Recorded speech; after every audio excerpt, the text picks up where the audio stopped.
Elizabethtown, 1923. Grew up there, spent 6 years in the Navy. Finally moved to Orwigsburg in '58 because I was then managing Hubler Shoes in Auburn. Okay. I came here to run Auburn and the Hubler Shoes because we couldn't make 2,500 pairs a day. And I knew costing and things like that. I also knew the leather industry and the shoe industry, having worked at Lancaster Shoe Company in Elizabethtown, grew up there.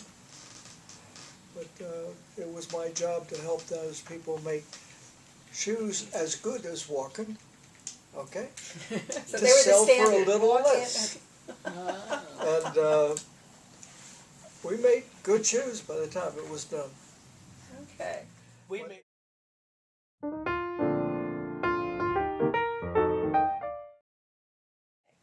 How many years were you selling leather? 30. 30 years. And what shoe companies did you deal with? I dealt with them all. I had 100 customers in around. Some of them bought from me, some of them didn't. So there were 100 companies just making shoes in this county then? Oh yeah, yeah. Walken, Kepner Scott, Hubler, Ryder, were all in business at that time.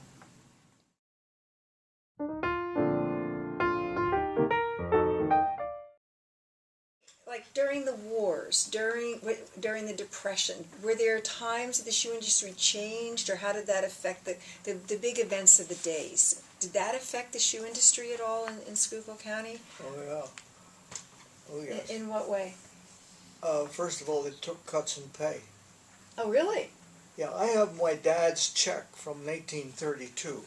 Okay. Now he was a superintendent at Lancaster, foreman in the making room, and he was a good one, and he was paid better than a lot of the people thought he should be.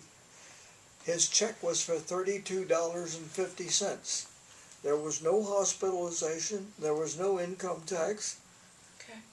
That was his paycheck. I have the check. I got the bank somehow or other to give me that check, because that kind of says what it was all about. He supported a family with 2 kids, you know, and fed them. So you said that they was it during the wars that they took cut in pay? No, it was the Depression that wrecked our country in 1929. We have never recovered from that. Oh, the rich have, but we haven't.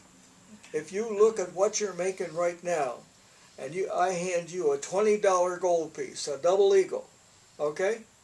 That's what the average well-paid worker makes in the United States today. If he wanted to buy that thing today, it would cost him $600. And $20 a week was a paycheck.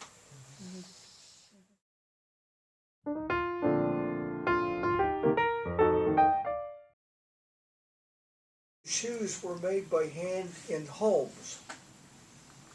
As soon as you put government regulation on it, then you couldn't do that any longer. Those 27 factories, a lot of them were right in the home. I know one guy in Auburn, dead long ago, named Garner. His wife was the fitting room foreman at Hubler, and that's why I know it. You went to him and you said, now my size is like 10, and he'd get some patterns out and say, well, this is pretty good. Yeah, I want you to make me a pair of shoes.